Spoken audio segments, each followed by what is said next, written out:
I have a guest hiker today. She came to visit me on the trail. Oh, there's a river on the trail today. Ooh. It rained a lot last night. Some trails are actually closed. There was like 5 inches of rain yesterday, or the night before, and we were told by the Park Service that there's a lot of trails closed today. Dismal Falls Trail and some other trails that are in the Shenandoahs are closed, but we are hiking from Lewis Mountain Cabins to Big Meadows. It's a really short hike, about 8 miles. My foot went to get my foot looked at urgent care yesterday. They took an x-ray, has some swelling, some pain, so we're just taking it easy today, and we'll see how things go. Well, that's the river today, trail.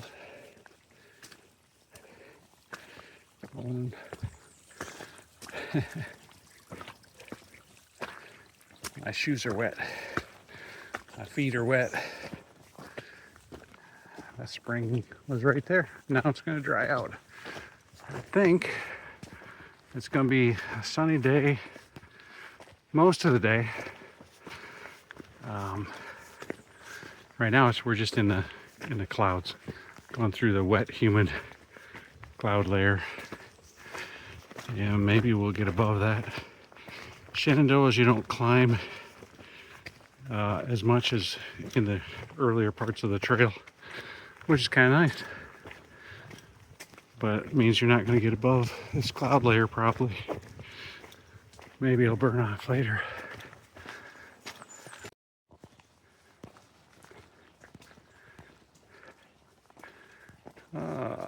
Trail is such a beautiful trail today.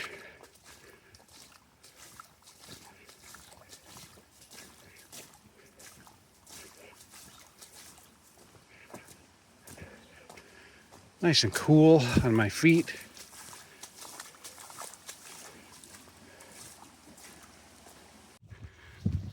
So the government booted the Appalachian people out of Appalachia and made Shenandoah National Park here.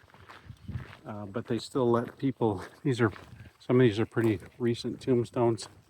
They still let the people that lived here prior to being kicked out. Like there's one for 2019, there's one for 2023. But they let people who used to live here still be buried in a cemetery here.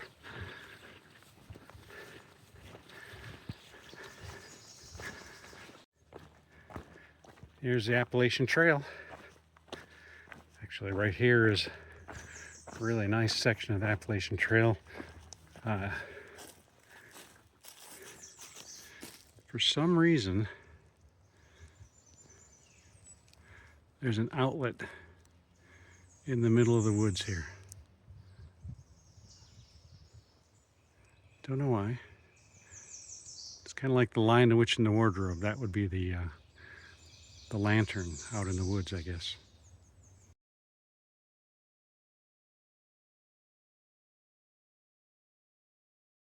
It's our pilot's last flight today. He's retiring. This is their salute.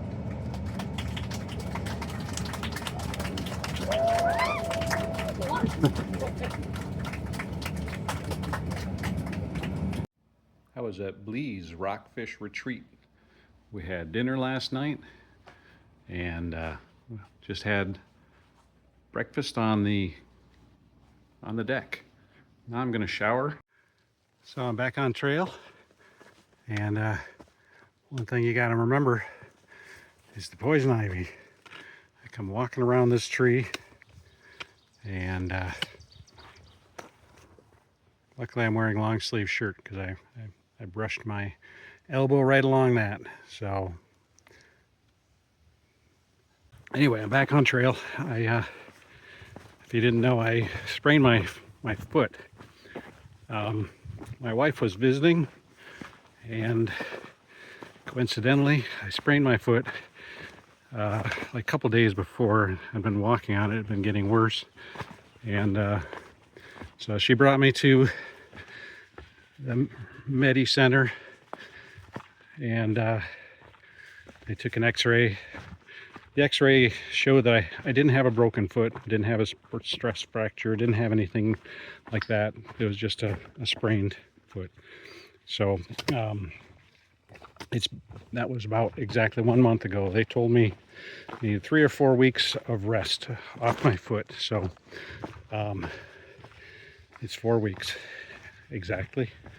Yesterday actually, and I was coming back to trail and my plane was delayed another day. So anyway, I'm back and picking up where I left off. This is the Dripping Rock overlook was behind me. That's where I got picked up the last time off the trail, and I'm back on the trail at that same spot. So here we go. Yeah, it's kind of unfortunate that it's a cloudy day out. This is a nice view. If it wouldn't have been cloudy, you get to walk along the ridge line up here. Just don't follow that blaze. It doesn't go down there. Stay up here.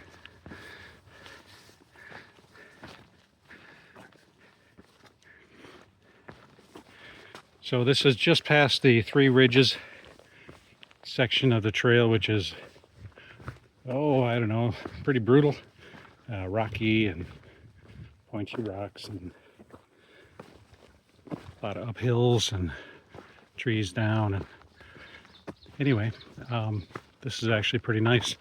I transitioned at Dripping Rock where I got on, where I got off at that spot on the other side of the road was extremely rocky and just basically shale type rocks stacked up on top of each other, quite slidey, and now it's quite a bit nicer. Temperature is in the high 70s. Would have liked what I had before, just not the rain. That was low 60s, high 50s. It's a lot easier to hike in that temperature than in what it's going to be here. Later this week, I think it's going to be in the 80s. I know it gets hotter, but you know, when you're walking with a backpack, anything above 70 is hot.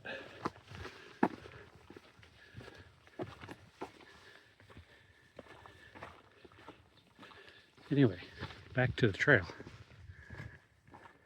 Well, this is kind of interesting. I seem to have stumbled across the original male clinic out in the wilderness on the AT.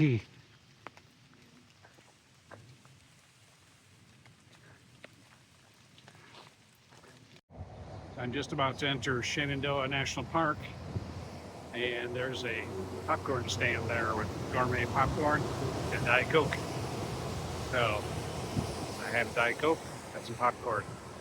Now I'm going up into the park there.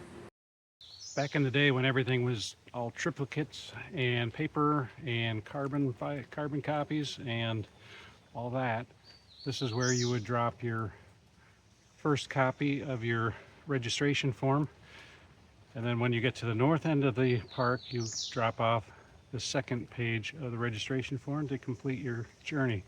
Now it's all online, and I printed one sheet of paper that says that I've paid my money to come to the park, and that's about all you get now. This is where it used to be that you would drop off your first copy. I like this cow gate.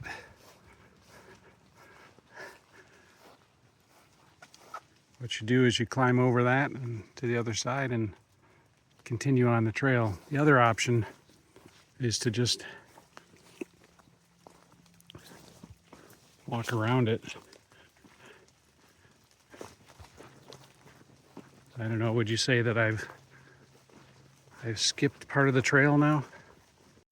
So this is McCormick Gap here. There's a road, but I should have pointed out Rockfish Gap was the where I got the where's McCormick Gap? Rockfish Gap was mile 865.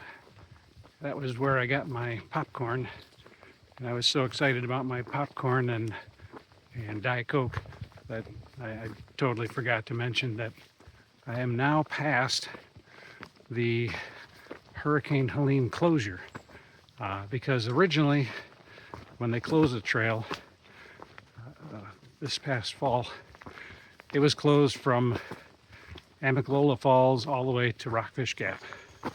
And so apparently there's no more hurricane damage after this. So that's kind of cool.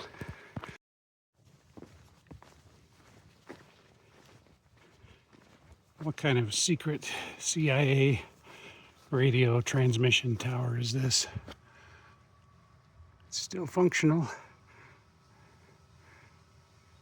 Warning, radio frequency radiation hazard.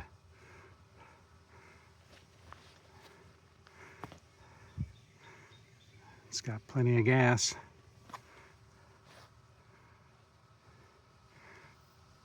It's got Starlink.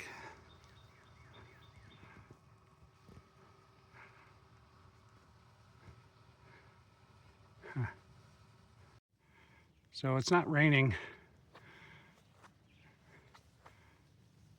But I tell you, when the wind blows the clouds through the forest here, the clouds just condense right onto the trees, and any little motion, any little wind, just makes it feel like it's pouring on you sometimes.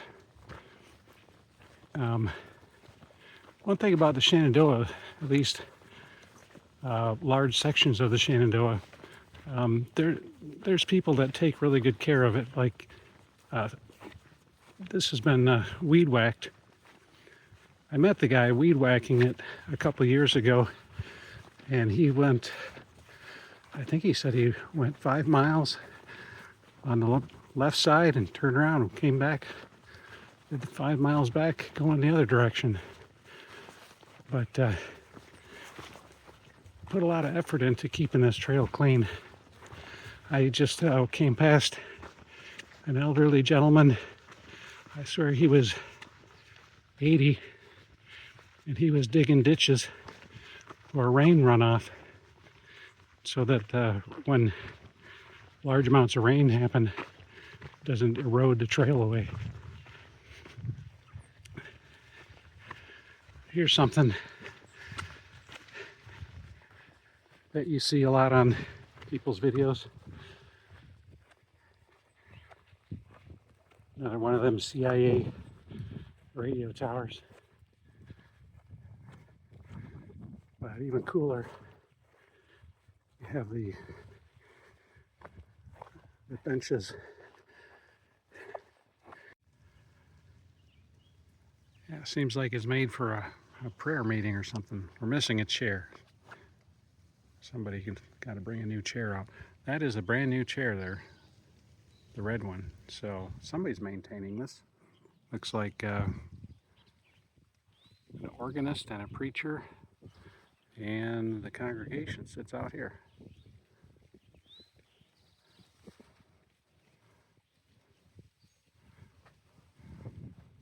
And as you can see, the weather is closing in. It's 1 o'clock, and there's a big amount of rain scheduled for or predicted for 5 o'clock. I got 4 hours to go, so should be fine. I'd rather be in a shelter tonight instead of my tent. Off we go.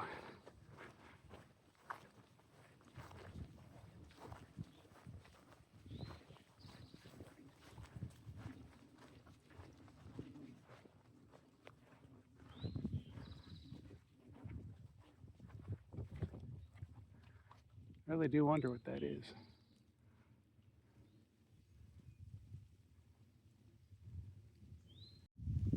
Whatever it is, it doesn't look like it's using any power. It must be shut down.